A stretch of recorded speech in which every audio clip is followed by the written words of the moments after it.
Good morning.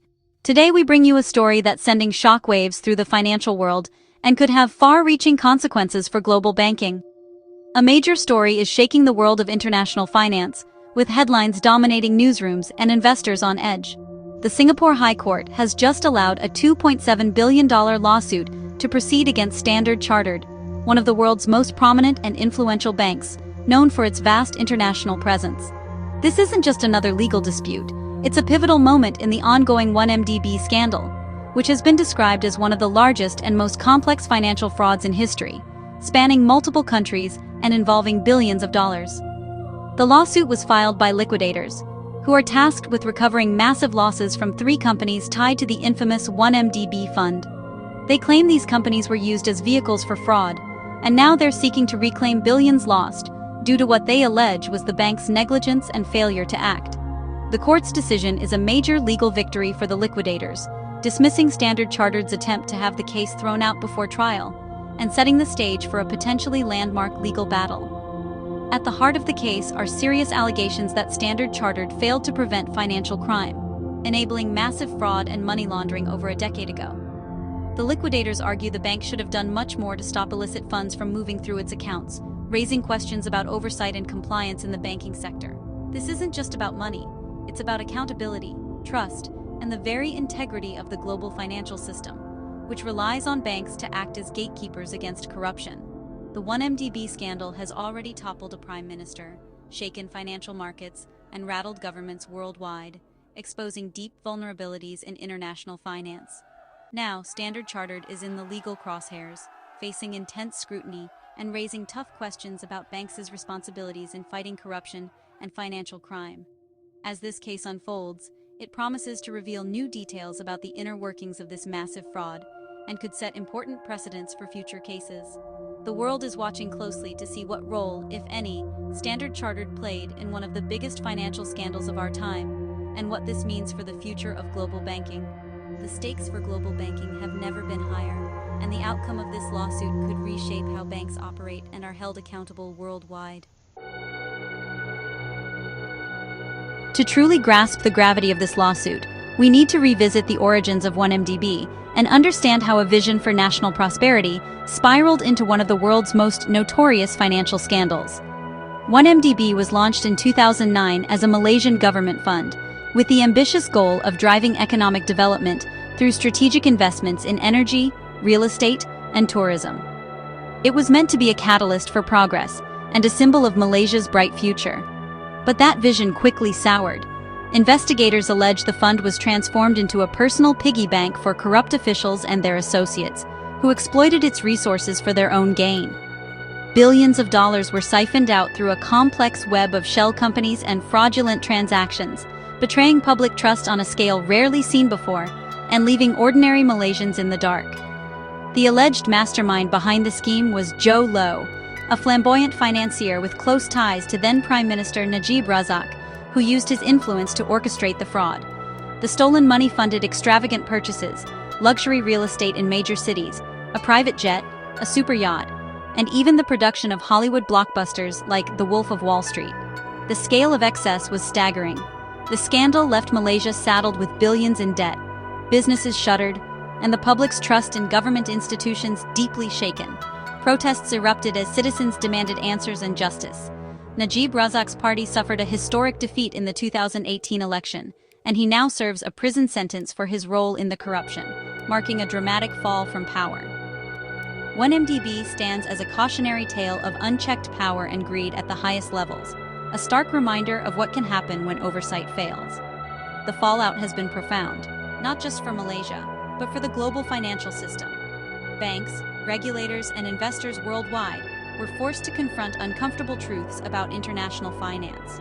This lawsuit is the latest chapter in a saga that continues to expose the dangers of financial misconduct and the urgent need for accountability. The world is still reckoning with the consequences, as new details and legal battles emerge, keeping the scandal in the global spotlight. And the search for accountability is far from over, as investigators and courts around the world continue to pursue justice for those affected. So how did Standard Chartered, a bank with a long-standing global reputation, get pulled into this massive financial scandal? The bank isn't accused of masterminding the fraud itself, but rather of being a crucial enabler, an institution that, knowingly or not, helped move the stolen money through the financial system. Between 2009 and 2013, Standard Chartered allegedly processed over 100 transfers for companies now under liquidation. Transactions that investigators say are directly tied to the billions that vanished from 1MDB. The liquidators claim the bank ignored obvious red flags, large, complex transfers that didn't match the company's business profiles, and patterns that should have triggered deeper scrutiny. They argue that if Standard Chartered had fulfilled its anti-money laundering duties and properly investigated these suspicious activities, as required by law, as much as $2.7 billion could have been saved from being siphoned away. The lawsuit hinges on two key legal principles: knowing receipt and dishonest assistance.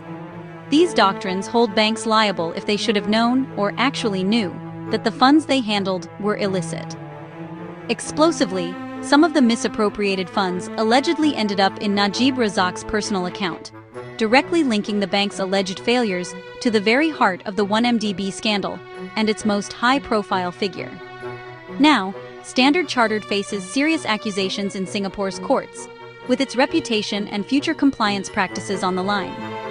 The outcome of this case could redefine how banks worldwide are expected to monitor, report, and prevent financial crime in the global finance industry. To understand the scale, follow the money. 1MDB raised billions through bonds, supposedly for development projects, with help from major banks like Goldman Sachs. But much of the money was quickly diverted through a maze of shell companies and secretive bank accounts in places like Switzerland and Singapore. These shell companies disguised the funds' origins, making them nearly impossible to trace. Standard Chartered's Singapore branch is alleged to have been a key hub, moving funds between suspicious accounts without proper scrutiny. The laundered money bought luxury properties, fine art, and even a $250 million super yacht. Some of it, investigators say, landed in Najib Razak's personal accounts. The 1MDB scandal is a textbook case of kleptocracy, public money fueling obscene private luxury, and banks are now being called to answer for their role in enabling it. Standard Chartered has responded forcefully to the allegations. The bank publicly rejects the lawsuit as without merit and plans to appeal the court's decision. Its defense: the companies suing are themselves shell entities tied to the fraud, undermining their credibility. Standard Chartered insists it reported suspicious activity and closed the relevant accounts in 2013, before the scandal broke. The bank frames itself as a victim of deception, not a willing participant. It highlights its investments in compliance and anti-money laundering systems, emphasizing a commitment to fighting financial crime. For Standard Chartered, this is about protecting its reputation and proving it acted responsibly. The legal battle ahead will test these claims and the bank's standing in the global financial community. The outcome could reshape how banks defend themselves in future scandals. The stakes are enormous for all involved. 1MDB was never just a Malaysian problem, it was a global affair.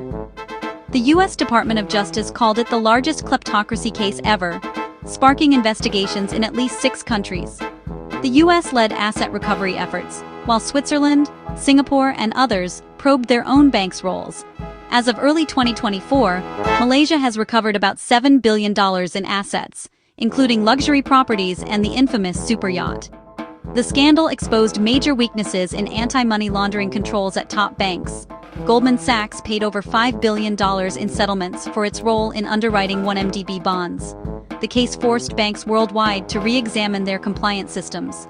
1MDB's fallout is a stark reminder: even the most sophisticated financial institutions can fail. The world is still learning from its lessons.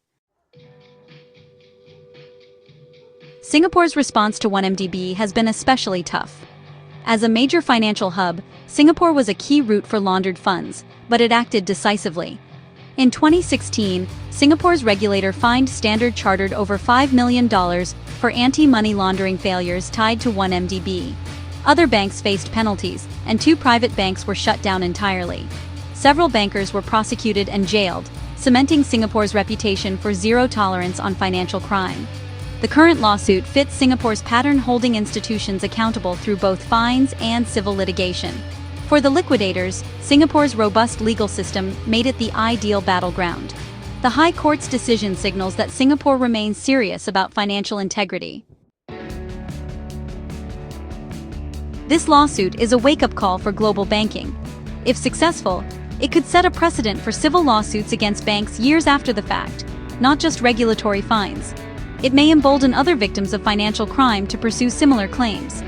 The case highlights banks' duty of care, not just to regulators, but to the ultimate victims of financial crimes. A win for the liquidators could force banks to invest even more in compliance and vigilance. For governments, it's a tool to claw back stolen assets for public good. For ordinary people, it's about trust in the financial system. When banks enable money laundering, everyone pays the price. The outcome will shape the future of global finance. The legal saga is just beginning. The High Court's decision means the case will be heard in full, but Standard Chartered is expected to appeal.